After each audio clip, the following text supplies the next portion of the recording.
ನಮಸ್ಕಾರ ಎಲ್ರಿಗೂ. ನಾನು ಲಾಸ್ಟ್ ವಿಡಿಯೋದಲ್ಲಿ ಹೇಳಿದ್ನಲ್ಲ ಮನೆಗೆ ದೇವರನ್ನ ಕರೆಸಿದ್ವಿ ಅಂತ. ಸೊ ಇವತ್ತು ಅದನ್ನು ನಾವು ಮಡ್ಲಕ್ಕಿ ಮತ್ತು ಮಂಗಳಾರತಿ ಮಾಡಿಬಿಟ್ಟು ದೇವಸ್ಥಾನಕ್ಕೆ ಕಳಿಸ್ತೇವೆ. ದೇವಸ್ಥಾನಕ್ಕೆ ಕಳ್ಸೋಕ್ಕಿಂತ ಮುಂಚೆ ಈ ಥರ ನಮ್ಮ ಊರಲ್ಲಿ ಪದ್ಧತಿ ಇದೆ ಮಾಡುವಂಥದ್ದು ಪೂಜೆ ಎಲ್ಲ. ಸೊ ಈ ಪದ್ಧತಿ ಎಲ್ಲ ಮಾಡಿಕೊಂಡು ಮೊದಲಿಂದನೂ ಬಂದಿದ್ದಾರೆ. ನಂತರ ನಾವು ಕುರು ಹಿಡಿಯೋದು ಅಂತ ಮಾಡ್ತೇವೆ. ಕುರು ಹಿಡಿಯೋದು ಅಂದರೆ ನಮ್ಮ ಮನಸ್ಸಲ್ಲಿ ಏನಾದರೂ ಅಂದ್ಕೊಂಡು ಆಗುತ್ತೋ ಇಲ್ವೋ ಅಂತ ದೇವರಲ್ಲಿ ಪ್ರಾರ್ಥನೆ ಮಾಡಿ ಕೇಳ್ಕೊತಾರೆ. ಎಲ್ಲರೂ ಕೇಳಲ್ಲ, ಕೆಲವರೊಬ್ಬರು ಅವ್ರ ಇಷ್ಟಾರ್ಥಗಳನ್ನ ನೆರವೇರಿಸ್ಕೊಳ್ಳೋಕ್ಕೋಸ್ಕರ ಕೇಳ್ತಾರೆ.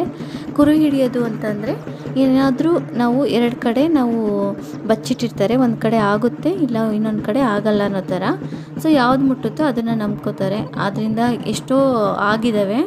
ಪರ್ಸ್ನಲಿ ನನಗೂ ನಾನು ಅಂದ್ಕೊಂಡು ಆಗಿದೆ. ಅದೇ ರೀತಿ ತುಂಬ ಜನಕ್ಕೆ ಸಕ್ಸಸ್ ಆಗಿದೆ. ನಮ್ಮ ಕಡೆ ಅಂತೂ ತುಂಬ ನಂಬ್ತಾರೆ ಈ ಥರ ನಂಬಿರೋದಕ್ಕೂ ಅಲ್ಲಿ ತುಂಬ ಸಕ್ಸಸ್ಸು ಆಗಿದೆ. ಎಷ್ಟೋ ಜನ ತುಂಬ ನೋವಲ್ಲಿದ್ದಾಗ ಎಷ್ಟೋ ಹೆಲ್ಪ್ ಆಗಿದೆ ಮತ್ತು ಅವ್ರಿಗೆ ಒಳ್ಳೆಯದಾಗಿದೆ. ಅದೇ ರೀತಿ ನಮಗೆ ತುಂಬ ಜನ ನಂಬ್ಕೊಂಡಿದ್ದಾರೆ, ಅವರ ಜೀವನದಲ್ಲಿ ಎಷ್ಟೋ ಕಷ್ಟಗಳು ಸಾಲ್ವ್ ಆಗಿದೆ. ಈ ಥರ ಕುರು ಎಲ್ಲ ಹಿಡಿದಾದ್ಮೇಲೆ ದೇವ್ರನ್ನ ಸ್ವಲ್ಪ ಉತ್ಸವ ಎಲ್ಲ ಮಾಡಿ ನಂತರ ಬೆಟ್ಟ ಮಣೆ ಅಂತ ಮಾಡ್ತಾರೆ. ಬೆಟ್ಟ ಮಣೆ ಎಲ್ಲ ಹಾಕಿದ ನಂತರ ದೇವರನ್ನ ಕರ್ಕೊಂಡೋಗಿ ದೇವಸ್ಥಾನದಲ್ಲಿ ಕೂರಿಸ್ತಾರೆ. ಸೊ ಇದೇ ರೀತಿ ಪದ್ಧತಿ ಮೊದಲಿಂದನೂ ಇದೆ.